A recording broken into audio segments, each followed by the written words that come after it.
A Russian infantry squad scurried into a bunker. But a Ukrainian drone was watching. And a bomb-laden Ukrainian MiG-29 was on its way. 2 French-made Hammer glide bombs blasted the underpass shelter. A Hammer glide bomb strikes a Russian underpass bunker. A Hammer glide bomb strikes a Russian underpass bunker. Ukrainian Air Force capture. There's no use hiding from enemy drones if the drones watch you scurry into your hiding spot.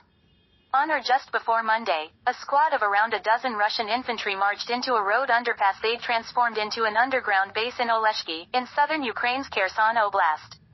The underpass base with its concrete roof and earthen walls might have sheltered the Russians from the Ukrainian drones that are everywhere all the time all along the 800-mile front line of Russia's 3-year wider war on Ukraine. The problem for the Russians was that a drone was watching as the troops sought shelter. The individual Russians, each radiating 98.6 degrees Fahrenheit of natural heat, stood out on the drone's infrared sensor. Shortly after the squad marched into its base, a Ukrainian Air Force Mikoyan MiG-29 fighter from the 40th Tactical Aviation Brigade lobbed 2 French-made Hammer glide bombs at the underpass. Both bombs nailed the entrance with precision measured in feet. It's unclear exactly how many Russians were still inside the improvised bunker at the moment of impact.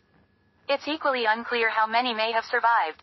But it's worth pondering what the blast waves from 2 550-pound bombs would do to human bodies packed just yards away inside what amounted to an earthen pressure cooker. The instantaneous liquidation of a Russian infantry squad might not be big news elsewhere along the front line in Ukraine and western Russia, but in Oleshki it qualifies as a major development.